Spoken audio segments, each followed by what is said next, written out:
पत्रकारिता पर हमला नहीं चलेगा, नहीं चलेगा, नहीं चलेगा, पत्रकारिता पर हमला नहीं चलेगा, नहीं चलेगा, नहीं चलेगा। दिल्ली पुलिस होश में आओ, होश में आओ, होश में आओ। और दिल्ली पुलिस लास्ट टाइम मैं मनदीप से 26 की मार्च में परेड में हिस्सा लेने के लिए आई थी। उस टाइम मिली, 27 को मैं निकल गई थी और उसके बाद मेरी उनसे बात नहीं हो पाई थी क्योंकि नेटवर्क के कुछ इश्यूज़ थे पूरे सिंघू पे। वो सिंघू पे ही थे, लगातार नेटवर्क में लगातार इश्यूज़ आ ही रहे थे। कुछ जैमर्स का था, कोई कभी नेटवर्क इंटरनेट नहीं चल रहा था, तो इस तरह की चीज़ें थी और मेरी बात उससे उसके बाद हो ही नहीं पाई थी। यही पर कल शाम में 6:30 के आसपास उसके दोस्तों ने मुझे बताया कि वो दिखाई नहीं दे रहा है और उसको पुलिस की वैन में कुछ लोग उठा के ले गए। अभी उसके बाद 4 बजे तक बहुत लोगों की मेहनत लगी, बहुत लोगों ने बहुत हर जगह से पता करने की कोशिश की, मुझे भी इन्फॉर्म करने की कोशिश की, कुछ रूमर्स भी सामने आए, लेकिन एग्जैक्टली पता नहीं लग पाया कि वो है कहाँ पे।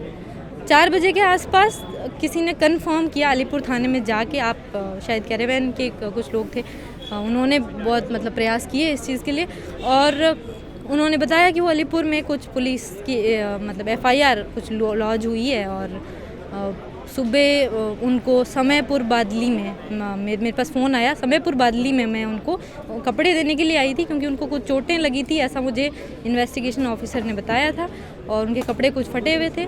उसके बाद उनकी पेशी थी तो मैंने उनको कोर्ट कॉम्प्लेक्स के अंदर जाते हुए देखा। अर्नब के लिए वो बोल रहे हैं, वो सुधीर चौधरी के लिए बोलेंगे, वो ऐसे तमाम लोगों के लिए बोलेंगे जिन्हें हम लोग एक साधारण भाषा में आम जनता भी अब जिन्हें कहती है गोदी मीडिया, तो उनके लिए सरकार बोलेगी। उसमें बिल्कुल हमें संकोच नहीं करना चाहिए कि या हमें ये छुपा के कहने वाली बात नहीं, उनके लिए सरकार बोलेगी। जो लोग सरकार के हिसाब से काम नहीं करेंगे उनके लिए सरकार वो करेगी जो मनदीप जैसे लोगों के साथ लगातार हो रहा है। अब जो मनदीप का केस हुआ उसमें आप देख लीजिए सरकार का कितना हाथ है उसमें, क्या नहीं है वो सबके सामने है। किस तरीके से उसे हिरासत में लिया गया, कितनी देर तक उसे बताया नहीं गया कि वो कहाँ है, और अभी जिस तरह से उसको घुमाया जा रहा है डिटेन में, और उस पर आरोप क्या है कि उसने दिल्ली पुलिस को काम करने से रोका। मैं ग्राउंड पर रिपोर्टिंग करता हूँ, मुझे पता है कि एक रिपोर्टर दिल्ली पुलिस को जब इतनी तादाद में हो या एक सिंगल भी अगर उसका जवान हो तो किसी भी तरीके से काम करने से रोक नहीं सकते। अब मनदीप को क्यों हिरासत में लिया गया, उसने एक दिन पहले जो स्टोरी की बीजेपी पर सीधी वो स्टोरी थी, दिल्ली पुलिस पर स्टोरी थी, जो पिछले कई दिनों से किसान आंदोलन पर घिरे हुए हैं। और मुझे लगता है मनदीप जैसे पत्रकारों जो अपनी रिस्पॉन्सिबिलिटी के साथ अपनी पत्रकारिता करता है, उन लोगों को अगर इस तरीके से मेंटली हरास किया जाता है, प्रेशर बनाया जाता है, तो बेहद चिंता का विषय है। हम सब लोगों को इसके लिए कंसर्न होना चाहिए और मुझे लगता है यही एक वजह है कि हम सब लोग यहाँ पर इकट्ठे हुए हैं।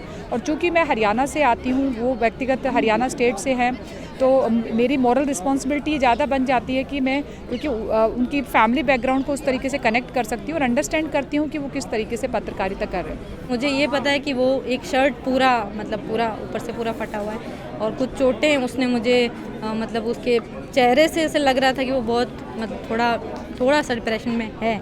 और जाहिर सी बात है कि अगर आपके ऊपर प्रशासन या सत्ता इस तरह से हावी होने की कोशिश करती है तो ये जो जुड़ाव और ये जो कॉपरेशन पब्लिक और जर्नलिस्ट लोगों से, उसके दोस्तों से, उसके साथियों से मिल रहा है, ये ही एक अकेला तरीका है जो उसको उन सारी चीज़ों में मजबूती दे सकता है।